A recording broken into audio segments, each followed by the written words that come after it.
आ गइल बा नवरातन तो सबने माता रानी का दरबार सजाया है। आ गइल बा नवरातन तो सबने माता रानी का दरबार सजाया है और माता रानी खुश हैं हमरे भक्ति से, उन्होंने खुद हमें बताया है।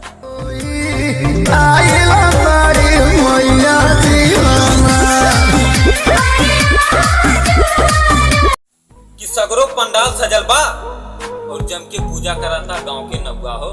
कि अरे सगरो पंडाल सजल बा और जम के पूजा कराता गांव के नौआ हो। और ये भाई लगन परेशान होने की जरूरत ना है, जब दुर्गा माई खुद आई नहीं हमारे गंगा हो।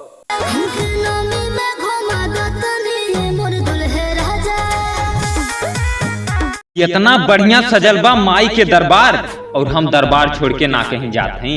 कि इतना बढ़िया सजल बा माई के दरबार और हम दरबार छोड़ के ना कहीं जात हई। और हमके कौने बात का डर ये हमारे भाई, जब दुर्गा माई खुद हमारे साथ हई।